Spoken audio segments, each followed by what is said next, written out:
जॾहिं मां क़ुरान मजीद खां मालूम कयो ऐं पुछणु चाहियो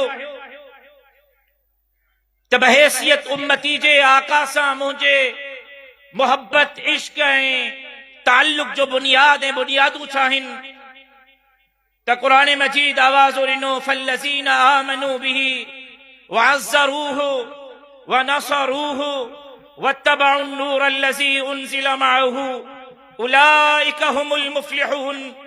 जॾहिं क़ुरान खां रसूलुल्लाह सल्लल्लाहु अलैहि वसल्लम सां ताल्लुक जूं बुनियादूं पुछियूं त क़ुरान मजीद चइनि बुनियादुनि जे तरफ़, चइनि पॉइंट्स जे तरफ़, चइनि बुनियादी असासनि जे तरफ़ निशानदेही कई।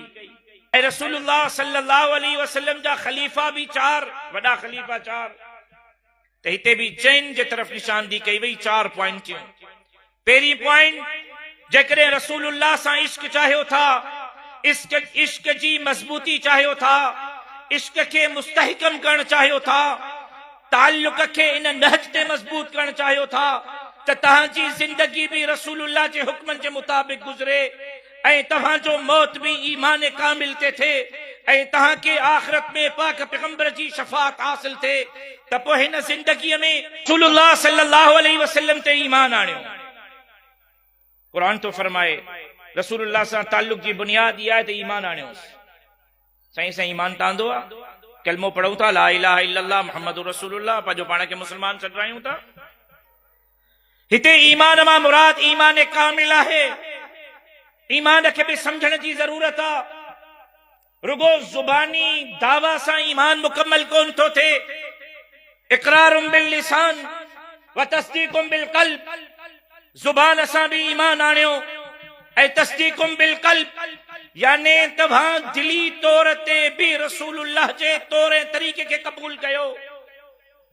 यानी नाले मां ज़ाहिर थिए थो त मुस्लमान आहियूं, घराणे मां ज़ाहिर थिए थो त मुस्लमान आहियूं, बच्चनि ऐं ॿारनि मां ज़ाहिर थिए थो त मुस्लमान आहियूं, ॾाढ़ी ऐं पटके मां ज़ाहिर थिए थो त मुस्लमान आहियूं, माहौल मां मालूम थिए थो त असां मुस्लमान आहियूं, कमकार मां मालूम थिए थो त मुस्लमान आहियूं। लेकिन रुगो ज़ाहिरी इस्लाम न, अमली इस्लाम ऐं ईमान भी कामिल।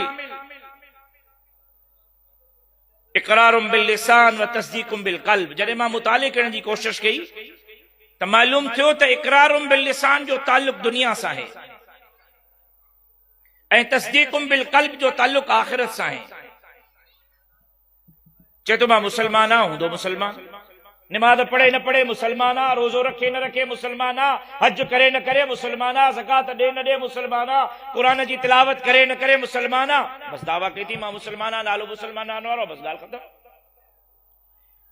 इक़रारुम बिल लिसान, ज़ुबान सां इक़रार कई मां मुसलमान हां, दुनियावी ज़िंदगी गुज़ारे वेंदो, लेकिन इन जो आख़िरत वारी ज़िंदगीअ में कोई हिस्सो कोन्हे जेसी ताईं तस्दीकुम बिल क़ल्ब पंहिंजी मुकम्मल ज़िंदगी अल्लाह ऐं अल्लाह जे रसूल जे हुक्मनि जे मुताबिक़ नथो गुज़ारे। ईमान मां मुराद इताअत आहे।